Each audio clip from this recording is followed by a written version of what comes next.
Welcome, ladies and gentlemen, I am Socio Psycho and this is Mob Reviews, and today we're going to take a look at The Detail. This is created by Rival Games, available for PC, Mac, and Linux. It is a storyboard visualization-esque comic book feel, adventure story-led game. There's not that much interaction with the world. It is a more lower tone, but it does follow suit in games such as The Wolf Among Us or The Walking Dead, those style of games in the storytelling element. There are choices to be made throughout the game as you understand and explore this world through different perspectives. Your actions do affect a layout and playability of the game, and the question is it any good? And we will find out. And first, we will go into the options menu. Now, there's actually a lot of qualities for the options menu, which is definitely nice. You have a large variable of screen resolutions, which is always nice to see. The quality level of the graphic is pretty simplistic. It has a water paint comic book feel to it, but it has been running at 60 frames per second with no tearing, crashing, or clipping. I've had no performance issues whatsoever on that regard. You have audio, which is on its own slider, as it is only music. There is no spoken dialogue, everything is read. And for me, it wasn't an issue. The pacing and the tempo of the game was well done enough to that it wasn't bombarding you in a textbook style. It feels like an interactive game and everything else, not a barrage or visual novel. You also have mouse sensitivity or gamepad sensitivity, so that is nice to see there, and a tutorial how to play. So the options menus are set and I have no complaints in that regard. You do as well have the availability to play as different characters, so if you want to save one playthrough in a certain manner and then do it in another manner, you don't have to overwrite the save file of your previous character, which is nice to have. So when we jump in here, what is there to talk about? Well, the main concept of the game is the story.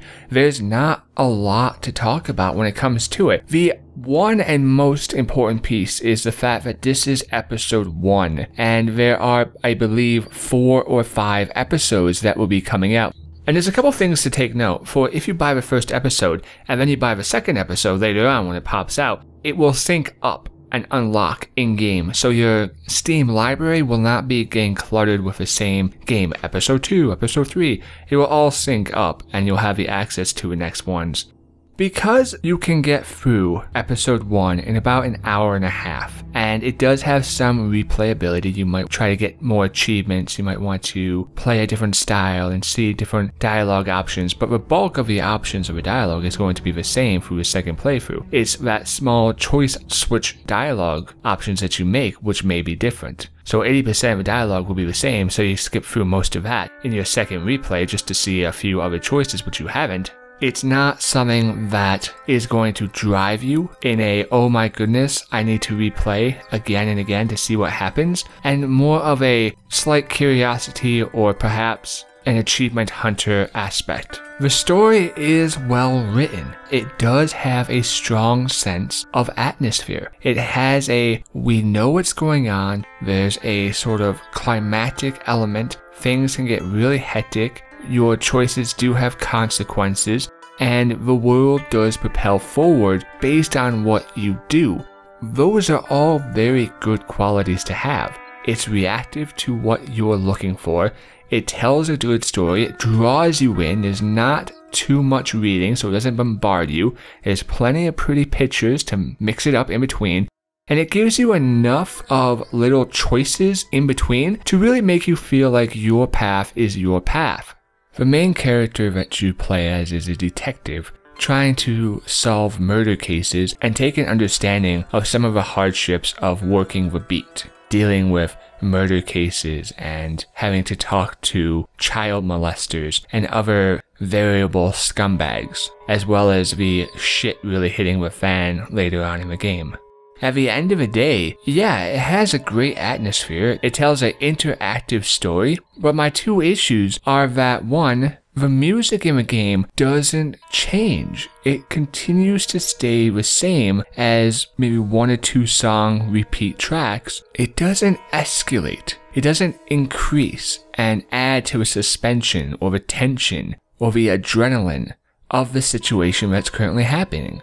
I feel that is a serious area where they missed out. That doesn't mean that the game is enjoyable, because the first playthrough and the understanding of a story and wanting to complete the story is done well enough to where the music is not a negative factor. It's just one of those factors where it's like, oh, why not? You could have been so much better with just a few extra elements of music added in there. But the main problem I have is the length of it. It cuts off right in the middle. When you watch a movie and you have part 1 and part 2, part 1 ends on a good note.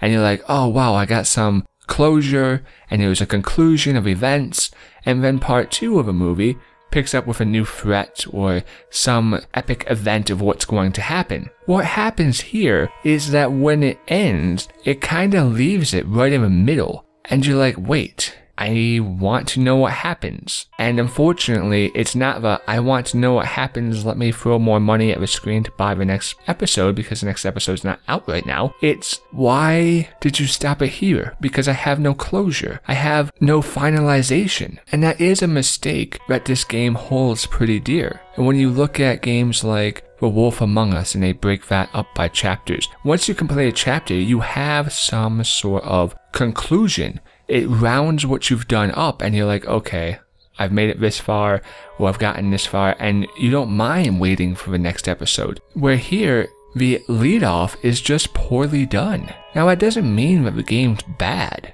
but it does leave a sour taste in your mouth. It's currently $6 on Steam, and I want to recommend it because I enjoyed it. I liked my experience in the game, and I found myself really wrapping up into the story. But the way that they just kind of cut me loose at the end and I didn't really have any closure left me feeling discouraged. Because I had no closure, feel as if I don't even want to play episode 2 when it does come out, because at that point I'll be playing something else. There wasn't a draw, or there wasn't something large enough to grab me. It would be good and better to recommend this game once other chapters were out. Once episode 2 or 3 were out, I could easily recommend the game, because the game is done well enough. There are areas of improvement with the unification of the music tied more in to increase an emotional response in certain areas, sure. But the fact that they just leave the story element of the game as a, well wait, that's it? That was unappealing, is such a major disappointment that while it may only be $6, part of me doesn't want to recommend the game. So really it comes down to this. If you don't mind waiting, if you don't mind